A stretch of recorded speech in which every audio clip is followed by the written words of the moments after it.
Michael Saul with the Stock Market Trading Watch List for Friday, August 26th, 2011. Let's take a look at some charts. Start off with the SPY, and as always, the SPY video can be found on the blog. But let's take a look at what happened here. We came down and actually held the previous day's lows, nipped them by a little bit, but not enough for a breakdown. And early on, we gapped up and actually ran into the area of the 20 EMA and filled this gap. So overall in the market, now we're watching to see, are we going to roll over from here, or are we going to continue to form a constructive pattern?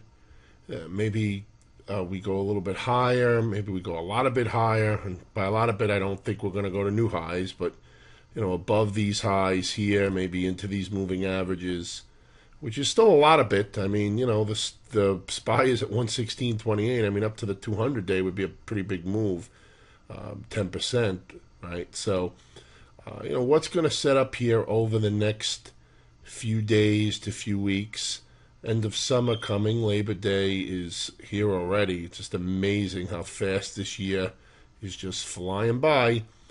So let's just see what's going to set up here over the next few sessions to see what the short term will bring. And I'll go over that more in the weekend update, provided the hurricane doesn't blow me out to sea, take me to the land of Oz here.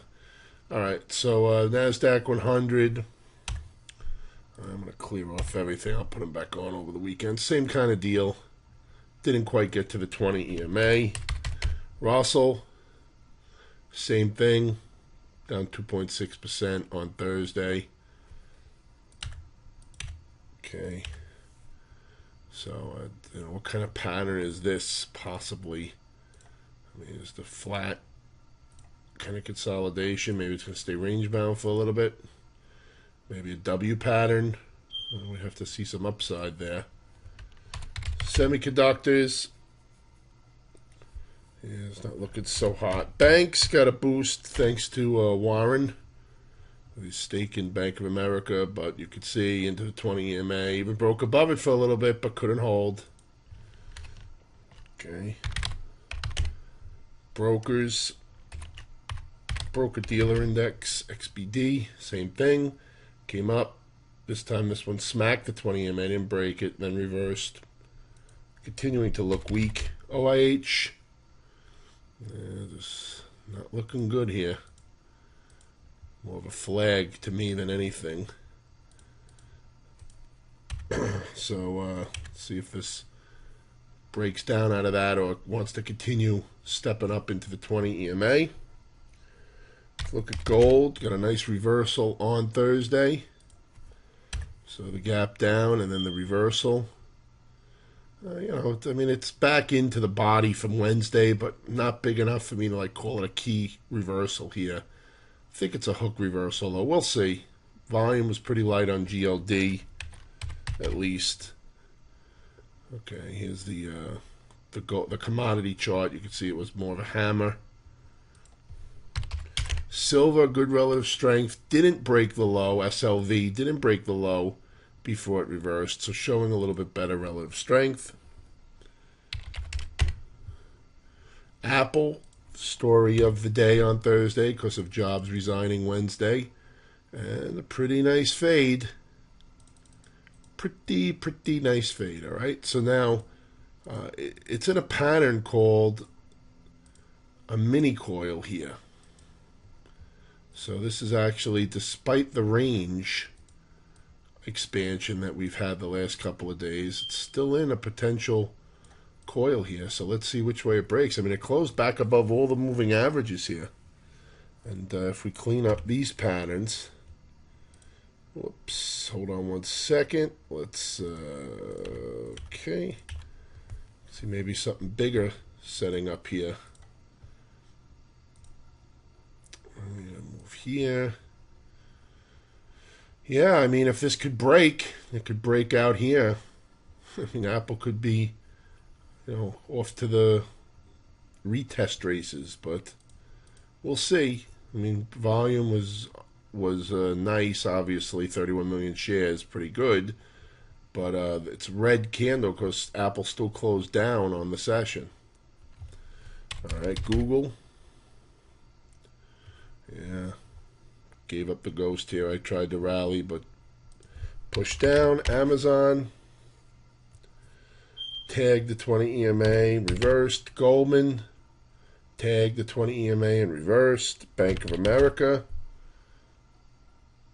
Okay, so even after Buffett's the Buffett news, you can see a nice gap up. I mean, still up 9.44%, but that's not a strong close. A lot of volume, but that's just not a strong close. Qualcomm. Someone want me to look at Qualcomm? Yeah, looks weak. Couldn't even get over the 10-day moving average. I mean, if the market is going to fall here, this is one definitely to pay attention to. This one looks weak here. Holding key support, but if that gives way, got the gap at 45.69, which isn't that far away. Then you got the low 43s next for Qualcomm. Okay, somebody wanted me to look at Ford. Yeah, also looking weak. Not looking too hot. Let me see what else we got. Zion. It's a bank stock. Zion's Bank Corp. Yeah. Hit the 20 EMA, or came close to the 20 EMA, but I don't know what Friday's going to bring. Some people may use the hurricane as an excuse. I mean, it is a Friday in the summer. Well, one of the last Fridays in the summer, but I don't know if people are going to be running out to the Hamptons so fast in what could be a pretty nasty storm here.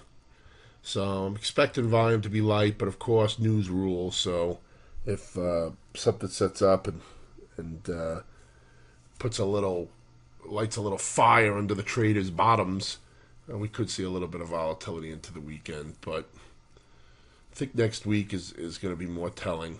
It's my opinion. But right now we're not really looking that hot. We got that little bounce, lasted a couple of days. Now we'll see what goes from here, but I'll have more to say about it over the weekend after Friday's session is done. So have a great trading day on Friday. Have a wonderful weekend. Stay safe if you are in the path of this storm. I know I'm charging all my rechargeable flashlights.